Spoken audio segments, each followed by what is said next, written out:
Hi guys, hope you're thriving today, doing really well, and I hope you're practicing radical self-care. My wish for you is that you woke up today and you did some meditation, maybe some prayer, some spiritual work. I'm hoping that you're drinking plenty of water, you're eating very healthy foods, you're getting exercise, you're reaching out to your support group. I hope you're getting some trauma therapy, because if you are in this community, then you most likely have some trauma or some symptoms of complex PTSD, either from childhood, but also from the relationship that you were in with somebody that has a personality disorder or some symptoms of highly narcissistic behaviors or borderline or sociopath. So if so, you need to, well, I shouldn't say you need, I suggest that you are really engaging in a lot of self-care. It's vital for you to be having, to be doing really good self-care. And if you tend to be an empath or a codependent, your proclivity is to want to take care of everyone around you, take care of strangers, just take care of people. You're a giver, that's what you do, right? But I encourage you to take some of that light that you shine out onto the world and start shining it back on yourself and do some radical self-care. It's just vital, especially if you've been in a relationship with one of these toxic blamers or these manipulators. So in this video, what I'm going to talk about is why, some reasons why a relationship with a narcissist is really never going to work, not a long-term one. Now, some of them can be in the coverts, and the sociopaths can be in long-term relationships, even the overts. But the reason it's never going to work in terms of an actual healthy, happy, functioning relationship. And they all have a shelf life. Most of their relationships have a shelf life because if they're a narcissist, they have the pattern of idealization, you're up on the pedestal, devaluation, and discard. And again, sometimes that can happen in the course or context of the actual relationship. There can be cycles of idealization, devaluation, discard throughout the relationship, right? Or it can be idealization, slow devaluation over time, like you're a frog being boiled in water. If it's the covert narcissist, it is the long con. And then eventually there's going to be a discard, and it might be totally brutal. You might be hit out of nowhere because you had no idea that they had a double life. They, were cheating and lying and manipulating or whatever. You might not have been aware of it, especially if they're a really high functioning covert type or a sociopath. So some of the reasons, well, the love bombing is not real and it will not last. The mirroring, that's also fake. They don't really like the things that you like. So in the beginning of the relationship, during the love bombing, during the mirroring, they present to love all the same things that you love. If you love baked beans, they love baked beans. If you love popcorn, they love popcorn. If you like to rock climb, they like to rock climb. If you like to, whatever you like to do, they're going to mirror whatever it is that you're into. But they just pretend. And you, in the beginning, you're their soulmate. You're the love of their life. They've never met anyone like you. They'll use terms like this. They'll say things like, I've never been so happy. I've never met someone like you, right? And that is very compelling, especially if you had childhood trauma, right? Especially if you developed the codependency as a way to cope with trauma, because codependency, fight, flight, freeze, fawn. Fawn is, you grew up in a family where there was some abuse or neglect, and you may have developed this codependency characteristic of fawning to sort of survive your childhood, which is very common for people that are in this community, right? There's a lot of codependent empaths in this community. And so your natural you think it's your natural way is to people please, accommodate, have porous boundaries, just keep giving and giving and giving. You're what I refer to as a pathological giver, because you've been giving so much your whole life, you don't have any boundaries, right? Or your boundaries are very porous. So just know that that's probably a trauma response that was developed in childhood. So you get with a narcissist because narcissists are takers, they're pathologically self-centered, they have the 3 E's, the exploitation, the entitlement, and the impairment of empathy, right? So that's how they operate. So, narcissist attracts a codependent and they're like, oh, I love you, you're amazing, right? So you get attracted to each other because the pathological taker gets with the pathological giver, right? They need that sort of yin and yang. And, in the beginning, they act like they've never met anyone like you. You're so amazing, but this is artificial. Your similarities are not actually real. And this golden period is a facade. It's fake. It's narc world. It's narco world. It's an illusion that's been created. And so the narc, what they do is they just pretend to be your 20, your soulmate, so that they can hook you, control you, copy you if you have a lot of the characteristics that they're looking for. Like, you might be very good with people, you may be very social, you may be very well liked, people might really love you. A lot of people in this community, if they're sort of empaths and codependents, like, that's true for them, right? So the narc looks at that and they're like, I want that, right? They want it. They want to copy you and gain supply. Everything to them is motivated by control, power, and supply. And this is fake love. They are using you. These are pathological users. They don't have a true core identity, so they glom onto other people to sort of suck their, personality and suck their energy, right? They're basically energy vampires. So that's one reason that it's never going to last, because the love bombing's not going to last. It's not real. It's compelling to you, especially if you have something inside you that says, I'm not good enough, I'm not worthy, I'm not lovable. And that would be that sort of codependent, sort of that trauma from childhood. Your inner critic is telling you a bunch of BS. And I say it's BS because I would like for you to call yourself out on that inner critic. That is not real. That's a lie. Some lies that are being told to you, right, by your own brain. So that is a facade. It's fake. They sent their paper mache. They're fake, right? So they're sending this ambassador, a representative to the relationship, right? So it's not a real person. So the person that you think is your soulmate and who you fell in love with, who mirrored you and was your 20, they're nothing actually like you, not even at all, because you're probably not duplicitous, manipulative, a liar, a cheater, a fraud, a fake. You're probably pretty authentic, right? You probably sent yourself. You're probably just a normal human being that had love to give. You thought that your love was going to cure them or fix them or save them. When you first met them, your intuition probably told you that there was something off about this person, but you probably stifled it. You probably shut it down. You didn't trust yourself. You didn't trust your intuition. And codependents are really sort of notorious for not trusting their intuition, not trusting themselves. So one thing I would encourage you to do is really tap into that little voice. What is your body telling you? What is your soul voice telling you? If it's telling you that there's something off about this person, you do not have to have a dossier to prove that there's something wrong with them. You can actually just be like, something's off about this person, and I don't even need to know what it is. I just need to walk away, right? So I really encourage you to listen to your intuition.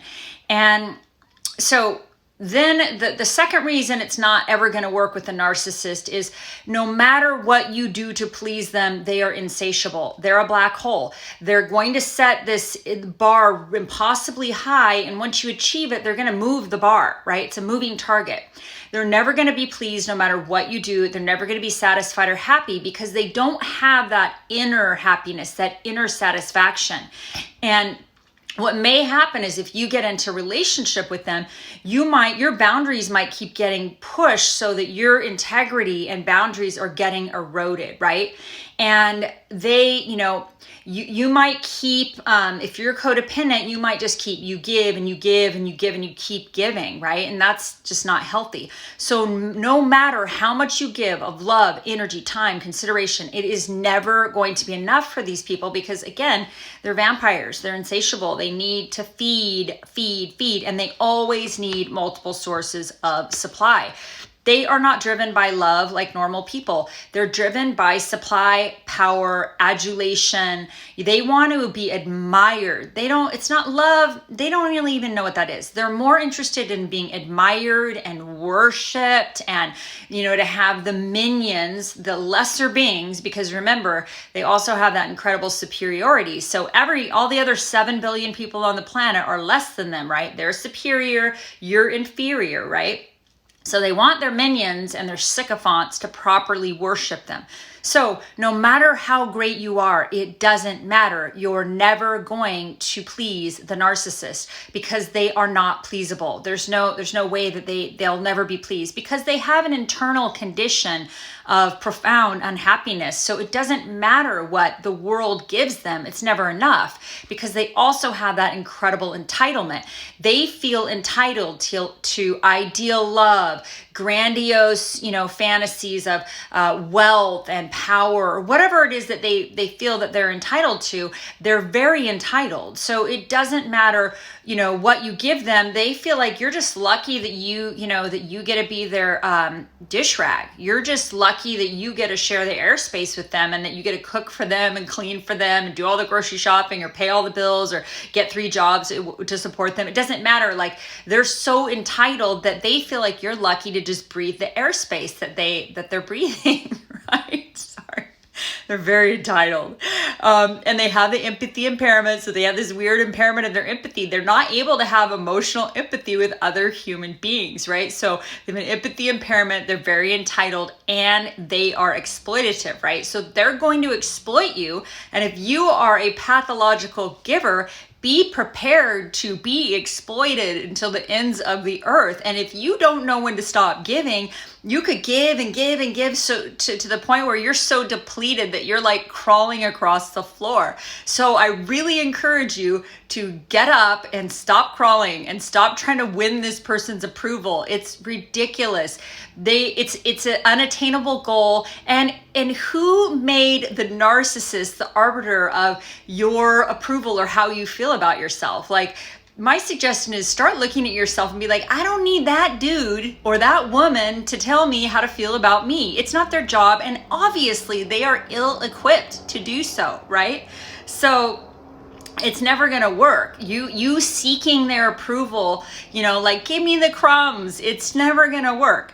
And the other, reason why it's never going to work with a narcissist is because they want to have control and they're never going to stop manipulating, gaslighting, and engaging in emotional, psychological, sometimes physical and verbal abuse.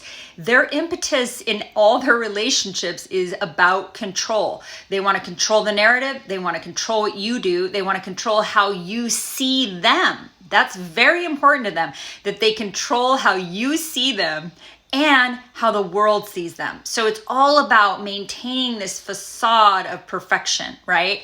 And if they're the covert types, they could do it by being like such a saint. They have a halo around their head and they're just so kind and perfect and amazing, right? They're practically levitating. And internally, they're duplicitous. They're cheaters, they're liars, they're gaslighters. They're usually, they have porn addiction or sex addiction, or they're just very, they're not honest people. They have no integrity, right? But overts are much more, in a weird way, I feel like overts are a little bit more honest than coverts because they kind of send a jerk to the world on some level. I mean, they're very entitled and they're very obvious about it and they're pretty exploitative and they don't really try to hide that. So on some level, it's like, they're much more overt about what they're doing. The coverts are the sneaky ones. They're the really sneaky, passive aggressive ones. I think they're actually the most dangerous because, what you see is not what you get, right? And you can't see them coming. They're creepers. They creep in, right? And they're like, and then you're like, what just happened to me? Oh my gosh, I just got bit by a viper. Sorry. They're going to try to control you, and they're going to be pretty cruel to do this. Usually they're going to continue, if you want to be in a relationship with one, just know that it's going to be crazy making. It's going to be toxic. It could be very cold if they're like the covert sociopathic type. They're game players. They can't stop playing with people like they're little pawns in their little game. And there's really no love in their hearts for anyone. So they don't have like a warm, empathetic, loving heart. They just don't have that. So you're in a one-sided, non-reciprocal relationship. You may be loving them, but they don't love you. So they don't love their kids. They don't love their stepkids. They don't love their affair partner. They don't love their affair partner's kids. They don't love their parents. They don't love their siblings. They don't really bond. There's no sticky glue with them and relationships. They don't really have anything like keeping them tied to people on an emotional level because they don't really have those normal feelings of love that the rest of us boring neurotypicals have, right? So, and then the other thing is so in terms of relationships with them, they are not capable of emotional intimacy. So you're going to be in a relationship with somebody who's like a brick wall. They don't have the capacity for true emotional intimacy. That is emotional authenticity. That is exposing yourself, being authentic, showing the other person who you are. And a lot of times in these close interpersonal romantic relationships, like that's where you're really going to see it. Like they may be okay as like surface friends or like adventure buddies, as long as there's no expectation for any sort of emotional intimacy, which is them actually talking about their feelings or saying the truth about when they're hurt or upset or actually being vulnerable, because they're like this wall of invulnerability. So they pretend, right? They're deeply insecure inside. It's a facade to hide deep-seated feelings of unworthiness, unlovability, and the fact that they believe that they actually have to be perfect in order to be loved, which is what they put on other people. They project that on other people. Like they think they have to be perfect in order to be loved, and so do you, right? So as soon as you're being idealized, but as soon as you start showing your humanity, they're like repulsed by you, because how dare you be a human being, right? So that's when they start to devalue, is when they're so disappointed that you turned out to be human after all, right? They thought you were going to save them by being the perfect partner, especially if they're into the whole ideal love thing. So as soon as you start, I don't know, just being a human being, they start to devalue you. So it's really not a win-win sort of situation. And the other reason why it's never going to work with them is they have to get fuel. So they're constantly, they're always game playing with other people, and they're almost always working on securing new sources of supply. And they're almost always cheating, right? They're always cheating. They're always working. They're always hustling, somebody to like give them supply. It could be 5 different people at work. It could be, who knows? It could be anyone. I mean, these people they need to get supply. Now, if they're the covert ones that are really introverted and shy, it is really much harder for them to get supply. So they might have to be much more sort of, they have less selection, if that makes sense. The more charming overt ones are better at getting supply because they're typically more outgoing. They're much more charming and seductive and sort of suave. They're less geeky and introverted and shy. So it's easier for those types to typically get supply because they're just more overtly charming. And so they're always going to cheat. They're always going to devalue. They're always going to discard. It's what they do. Idealization, devaluation, discard. What's going to always happen. And they rarely ever discard one source of supply without having another one lined up. So these people do overlap throughout their lives. Like every relationship is an overlap situation. These people rarely remain single for any substantial period of time. Like, healthy people, when they get out of a relationship, they take some time off from dating, maybe years. I mean, honestly, I've been, for me, it's been 3 years. I've had a couple of different, short-term situations or whatever with dating, but I have dated some, but it's been 3 years without any really serious relationship because, and I didn't date at all for quite some time after I left the relationship because I needed to do a lot of radical self-care. I needed to work on my codependence and figure out how to be happy on my own. And that's the journey I'm on right now, which I think is a really beautiful one. But so they're always going to cheat, and they're never going to accept personal responsibility. So they're going to project and deflect and put all of the all the responsibility on their scapegoat. And if you are in the relationship with them and you're married to them or you're their partner, they don't really do partnership, but faux partner, you are the scapegoat. So they're never going to accept personal responsibility for any of the problems in the relationship. That's all on you, right? So if you want to live the rest of your life shouldering the burden of responsibility of all the problems, somebody else's problems on your shoulders, well, I mean, that would be your choice to make, but that sounds dismal to me, and it's not very fun. So That's one reason why, relationships with narcissists long-term, they're never going to last. And then they have a hard time apologizing. I mean, some will apologize, but even then it's very calculated. It's manipulative. It is to get you back. It's to get you off their back, but it's not a true heartfelt, empathetic apology where they're actually remorseful, because they don't really tap into feelings of remorse or guilt, or, they just don't. They don't usually feel remorseful. So their apologies, if you ever get one, are very shallow. And then thing is nothing is going to change these people. I mean, narcissists are completely lacking in any sort of introspection or self-reflection. And if they're really true narcissists, they see no reason to change. Why would they need to change? Everyone else is the problem, right? It's not them. It's everyone else. It's the rest of the world. And they look at themselves as superior to all other humans. Other people need to change in order for the narcissist to be okay, but they don't need to change. They're never able to go, wow, something bad happened. I lost my marriage. I lost my relationship. I lost my job. Who knows, whatever happened. Maybe I need to look at myself. Maybe I need to make some changes. It doesn't mean that it's all their fault, but a neurotypical person will look at themselves and go, what was my part in this? What can I do to change? Even if your part is 5%, what can I do to change? I have a really wise spiritual mentor who says, honey, your job is to clean up your side of the street. It's not about you're to blame. It's your part. She's like, in any interaction with two people, everybody's got a part. She said, your part might be 5%, but your job is to clean up 100% of your 5%, right? And so, but a narcissist thinks that it's everyone else's fault. They never take any personal responsibility. So they don't grow. These people don't do any sort of spiritual, psychological, emotional growth. They're stuck. They're actually stuck in toddlerhood. If you listen to some of like Ross Rosenberg talks about it. I mean, they're stuck in this developmental stage of toddlerhood. So you are dealing with somebody that has the emotional maturity of a toddler in terms of their emotional intelligence, very low level of emotional intelligence.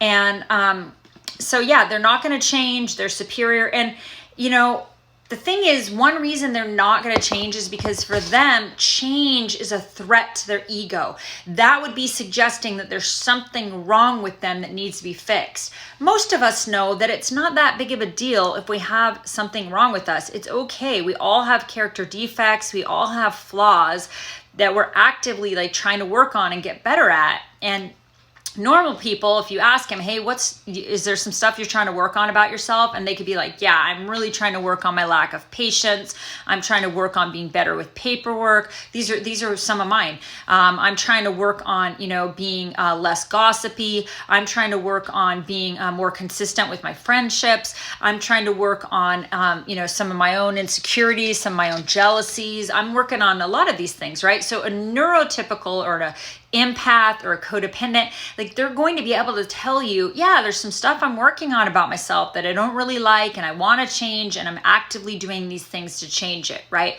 But not a narcissist. They're rarely ever going to be able to do that. They're not going to be able to say, yeah, I'm really trying to work on the fact that I'm really fear-driven and I don't trust people and I'm really stingy with money and I'm trying to figure out how to be more generous of heart. I'm trying to figure out how to be a more loving human. Like, I'm trying to, learn how to take more personal responsibility when I cause harm. They just don't. So you're in this really weird, one-sided, non-reciprocal relationship with a manipulator, somebody who's psychologically, emotionally, possibly physically or verbally abusive. So, for all these reasons, like this is not a functioning, healthy relationship. It's a dysfunctional, codependent relationship where if you're the codependent empath, you are definitely getting the short end of the stick here. And you're with somebody that is either currently cheating or they're going to cheat. So, and eventually they're devaluing you in whatever way they're devaluing you. And eventually they're going to discard you. So, these are some of the reasons why these kind of relationships are non-starters. I hope this is helpful. And if you want private coaching, go to www.coachkat.org. And I hope you guys are having a wonderful day and thriving. Thanks so much. Bye-bye.